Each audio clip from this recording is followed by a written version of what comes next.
ভাইয়া তুমি এত জোরে হাঁটছো কেন? তাড়াতাড়ি যেতে হবে তো, ফিরে তো আবার আমার লালুর জন্য ঘাস কাটতে হবে।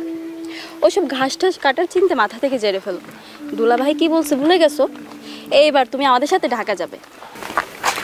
সত্যি কথা বলতে কি জানো ফারজানা, গ্রামের এই মুক্ত বাতাস, শুদ্ধ পরিবেশ আর বিশুদ্ধ এই প্রকৃতি ছেড়ে তোমার এই কংক্রিটার শহরে যেতে ইচ্ছে করে না।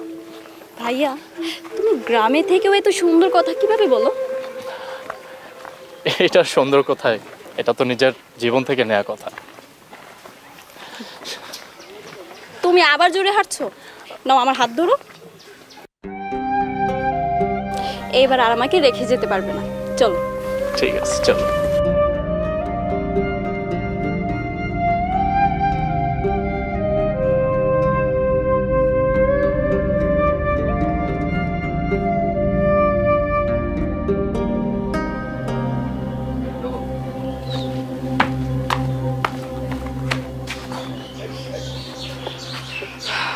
ফারজানা কোথায়? ফারজানাকে দেখেছো?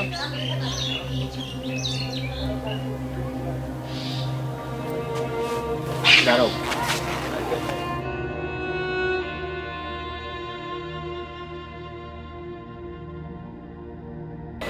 ফেন্সি আমি সরি, গতকাল রাতে তোমার সঙ্গে খারাপ ব্যবহার করে ফেলেছি। কিসের সরি? তোমার এই গ্রামে আমি আর এক মুহূর্ত থাকবো না। আমি তো এখানে কোনোভাবেই নিজেকে অ্যাডজাস্ট করতে পারছি না। না আমি ঘুমাতে পারছি না, আমি খেতে পারছি, আমি শাওয়ারটাও নিতে পারছি না। আমার পক্ষে এখানে থাকা সম্ভব না। আচ্ছা তোমার সমস্যা হলে তুমি কুলখানির পরে চলে যেও। কুলখানির পরে? আমি বলছি এক মুহূর্তও থাকবো না। দরকার হলে তুমি আঙ্কেলের কুলখানি ঢাকাতে করবা, তারপর আমি এখানে থাকবো না। ফেন্সি তোমার কি মনে হচ্ছে না তুমি একটু বাড়াবাড়ি করছো? কে? আমি বাড়াবাড়ি করছি? কিসের বাড়াবাড়ি করছি? বাড়াবাড়ি তো করছো তুমি। আচ্ছা একটা মানুষ কি মারা যায় না? একটা মানুষ মারা গেলে এত রিঅ্যাক্ট করতে হবে? শুধু মানুষ না, ওই মানুষটা আমার বাবা। আকাশ তুমি তোমাকে দেখো, তোমার স্ট্যাটাস দেখো, আর তোমার বাবার স্ট্যাটাস দেখো।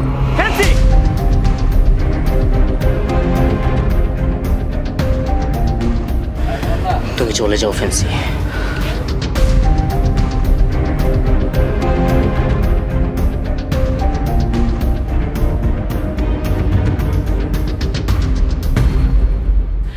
আমি আর একটা মুহূর্তই বাড়িতে থাকবো না, ওর সাথে সংসারও করবো না।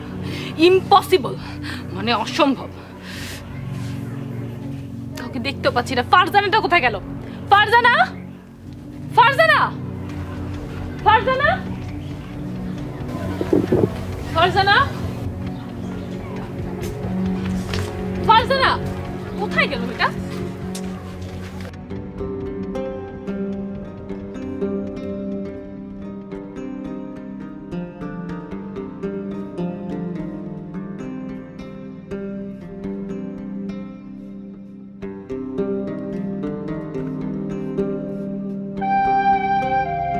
ওয়াও, কি সুন্দর দৃশ্য।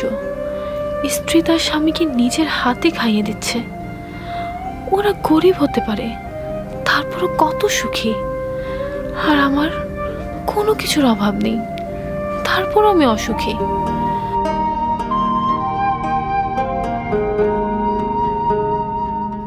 আমি কখনোই আমার হাজবেন্ডকে নিজের হাতে খাইয়ে দিইনি। অহংকার, অহংকারই আমাকে অসুখী করেছে। না, অহংকার করা যাবে না। আমি সুখী হতে চাই।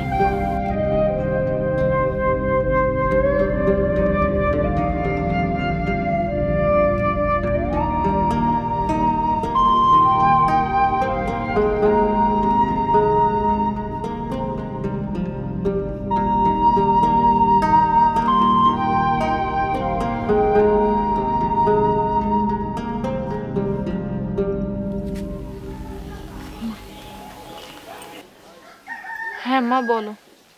জানিস আজকে একটা ট্রাক ব্রেক ফেল করে আমাদের গাড়িতে চাপা দিয়েছে। কে? কেন, কি হয়েছিল? ভাগ্য ভালো যে তোর বাবা ওই সময় গাড়িতে ছিল না। আসলে মা, কার মৃত্যু কখন হয় এটা কেউ বলতে পারে না। কি বলছো সব মা? আজ তোর বাবার কিছু হয়ে গেলে আমাদের কি যে হতো। আর আমরা ভাবছি তোর শ্বশুরে কুলখানিতে আসবো। ঠিক আছে মা, এখন আমি রাখি। এই আমি কি করলাম? আকাশ আকাশ ওর বাবার জন্য কতই না কষ্ট পাচ্ছে।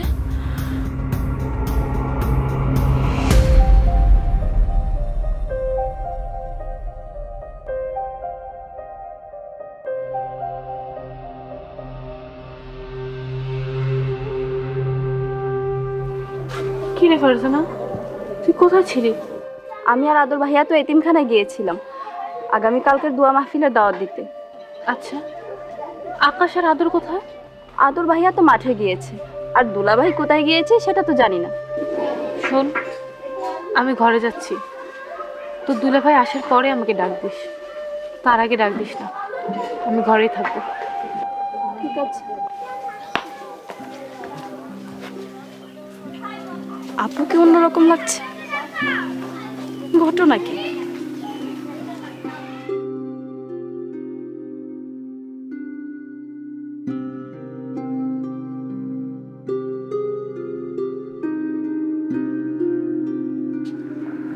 দাঁড়াও দুলাভাই।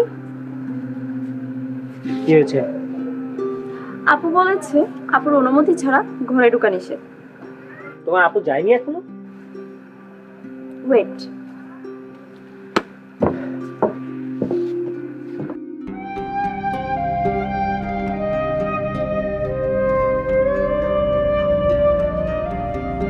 আসসালামু আলাইকুম। ওয়ালাইকুম আসসালাম। তুমি? হ্যাঁ আমি।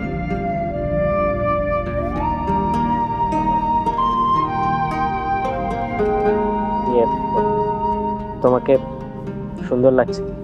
তুমি অনেক সুন্দর। আমি আসলে বুঝতে পারছি না, আমি স্বপ্ন দেখছি না বাস্তব। না আকাশ, এটা স্বপ্ন না, এটাই বাস্তব।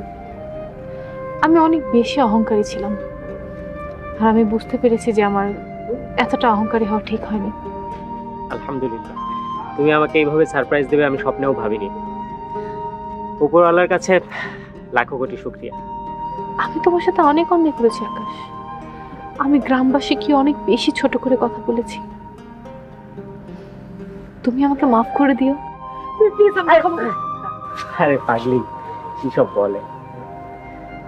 তুমি যে তোমার ভুল বুঝতে পেরেছো আমি তাতেই খুশি।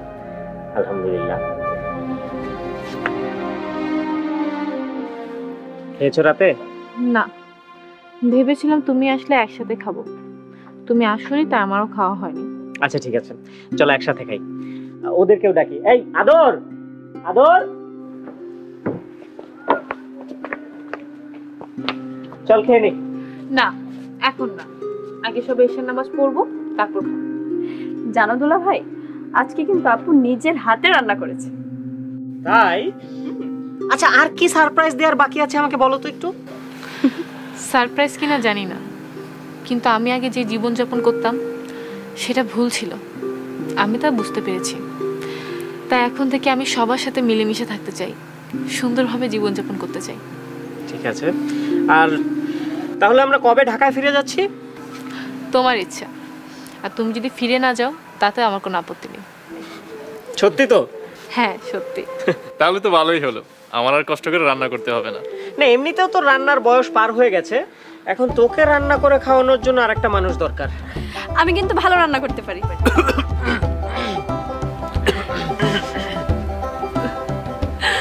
যাও, তোমরা দুজন অজু করে নামাজ পড়ে আসো, কোরআন শরীফটাও পড়ে নিও। তারপর আমরা সবাই একসাথে বাবার জন্য দোয়া করবো, তারপর রাতের খাবারটা একসাথে খেয়ে নেব। ঠিক আছে। দেশ জুড়ে যে কোনো নম্বরে সর্বনিম্ন ক্যাশ আউট চার্জ শুধু নগদে।